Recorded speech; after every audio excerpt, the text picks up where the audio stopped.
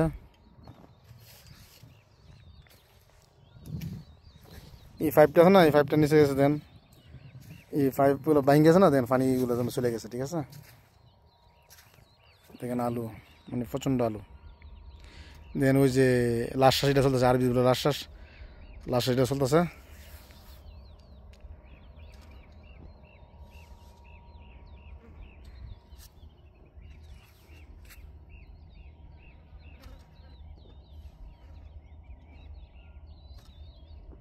দেখেন অনেক সুন্দর, এটা মানে অনেক সুন্দর আলু উঠছে।